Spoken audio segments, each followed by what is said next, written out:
Well, the Igbos are more or less the type of people whose desire is mainly to dominate everybody. If they go to a village, to a town, they want to monopolize everything in that area. The Kaduna Declaration. If you put them in a labor camp as a laborer, within a year they will try to emerge as headman of that camp. Effective date of this declaration, which is today, Tuesday, June the 6th, 2017. All Igbos currently residing in any part of northern Nigeria are hereby served notice to relocate within 3 months. What about this hatred? Like, why are these guys so hated so much? Why the ongoing Igbophobia? Why do you think we have this crazy Igbophobia? Everybody seems to be advising the Igbo man on how best to build bridges in Nigeria, how best to be a Nigerian. It seems like some people are trying to make the Igbo man feel that he is not Nigerian enough, and then he should try as much as possible to do a particular thing to be Nigerian enough, just like every other Nigerian. And unfortunately, some Igbo elites tend to fall for this trap. So it seems like there's a relative Igbophobia in the country. Like everybody is just, let me not say everybody, but it seems like there's a widespread Igbophobia in the country, and it's just mind-boggling that it has become so exasperating and even exhausting as we are coming very close to this election. And perhaps because in this election cycle it seemed like the most credible candidate for this election incidentally is an Igbo man. Now join me as we go through why this relative Igbophobia is going on in the country and how we can navigate through it, how we can do everything possible to focus on the real issue, because this is actually distracting. Every single thing is almost tilting towards, no matter how credible the candidate is, so far he's an Igbo man, he stands no chance. Now, right now, we're going to look through why this crazy Igbophobia in the country. It didn't just start today, and it has been there ever since the amalgamation of the Northern and the Southern Protectorates by the British colonial masters.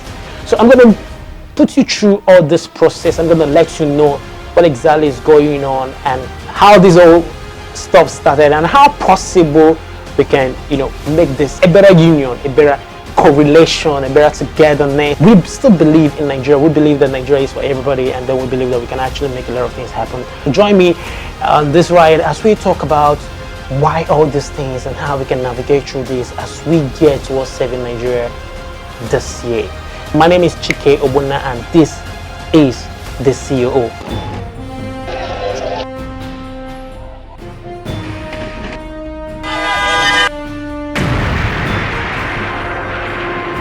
Well, let us state one obvious fact. One thing this election cycle has further exposed is the deep-seated ethnic bigotry amongst many Nigerians, and unfortunately amplified by the so-called elites. Incidentally, Igbos are the set of people called out the most and made to absorb so many theatrics and tirades thrown at them for daring to ask to be treated as equals in the scheme of things in the country.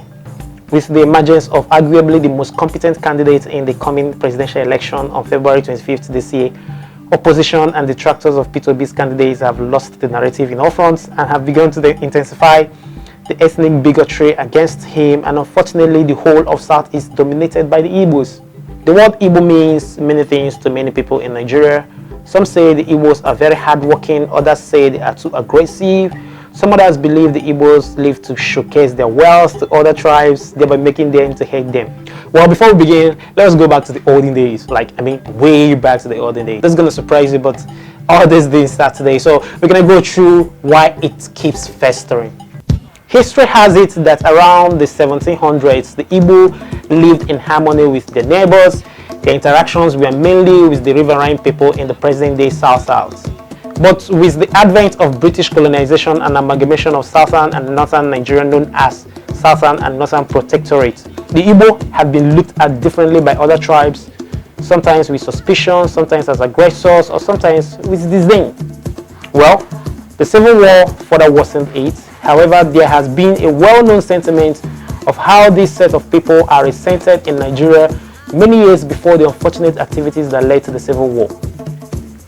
There is this widely known story that during the transatlantic slave trade in 1803, 75 Igbo slaves revolted against their captors, took control of the ship, drowned their captors, and caused the grounding of the ship in Dover Creek on St. Simon's Island, Glen County, Georgia, USA. Many of the Igbo slaves committed suicide rather than be slaves in the New World. It is called Igbo Landing Mass Suicide of 1803. The mutiny and the suicide of these Igbo would-be slaves against slave owners was regarded as the first freedom march in the history of the United States. No wonder after Nigerian amalgamation, the colonial masters and other Nigerians started propagating hatred of the Igbo for many reasons, which were unfounded. The hatred intensified in the early 1940s and 1950s. At the time, Dr. Nnamdi Azikiwe called for self-determination for the Igbo. On Saturday, June 25, 1949, in his speech, he told his audience, "The Igbo people have reached a crossroads and it is for us to decide which is the right course to follow. We are confronted with routes leading to diverse goals, but as I see it, there is only one road that I can safely recommend for us to tread, and it is the road to self-determination for the Igbo within the framework of a federated Commonwealth of Nigeria and the Cameroons, leading to a United States of Africa. Other roads, in my opinion, according to Nnamdi Azikiwe, are calculated to lead us from the path of national self-realization." Relatively, it is safe to say that Dr. Nnamdi Azikiwe was actually the first person to call for the self-succession of Igbo before we even started talking about the independence. This actually was said in 1949, that is 74 years ago, and apparently 17 years to the infamous Civil War. Of course, Igbos are hardworking, resilient, daring, competitive, democratic, and extraordinarily industrious. Erudite and globally celebrated literary icon Chinua Achebe once said and noted that the Igbo as a group is not without its flaws. Like Chinua Achebe actually, he pointed out the flaws of an Igbo man. He literally told us what we do that elucidates perhaps hatred, resentment. According to Chinua Achebe, its success can and did carry deadly penalties. The dangers of hubris, overweening pride, and thoughtlessness, which invites envy and hatred, or even worse, that can obsess the mind with material success and dispose of it to all kinds of crude showiness. There is no doubt at all that there is a strand in contemporary Igbo behavior that can offend by its noisy exhibitionism and disregard for humility and quietness. Wow. The hatred of the Igbo might have been born out of lack of understanding of the tribe or the independent minds of the people to achieve excellence, or the misunderstanding of the Igbo way of life. There is no crime in anyone wanting to do good for himself or for the society. Well, I am Igbo. Of course, I am proud Igbo, and I'm proud being Igbo. However, personally, I have found that many people hate the Igbo for no apparent reasons, or perhaps they hate without knowing why they hate them. This, of course, is born out of many years of senseless stereotyping and widespread prejudices. Well, the many intensifying agitations in the region isn't far-fetched from the fact that Igbos just do not feel belonged in the country they are meant to call their own. Unfortunately, the government of the day has done so well in mismanaging the very diversity that should have been the core beauty of the country.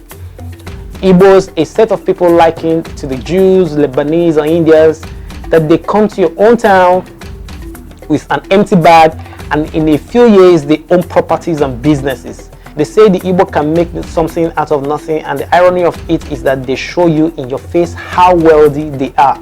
Now let's get to solving the problem. Let's get to solving all this Igbophobia problem, because there's a solution. We are not supposed to be hating each other in the country, and I mean you, like you. I'm actually talking to you. Let's get down solving this Igbophobia problem. Stop the hatred. Let us all work together.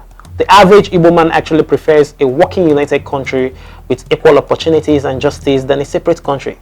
Igbo just want Nigeria to work, and that is why in every election cycle we stand behind individuals who believe have the capacity to make this country work. The country is in shambles, guys. This is the time to shun sentiments, to come together and get the best person to fix this country. We need to stay united and work together. We can save this country. So we need to shave ourselves from all this petty tribalism, not get distracted by people that have vowed to keep us divided.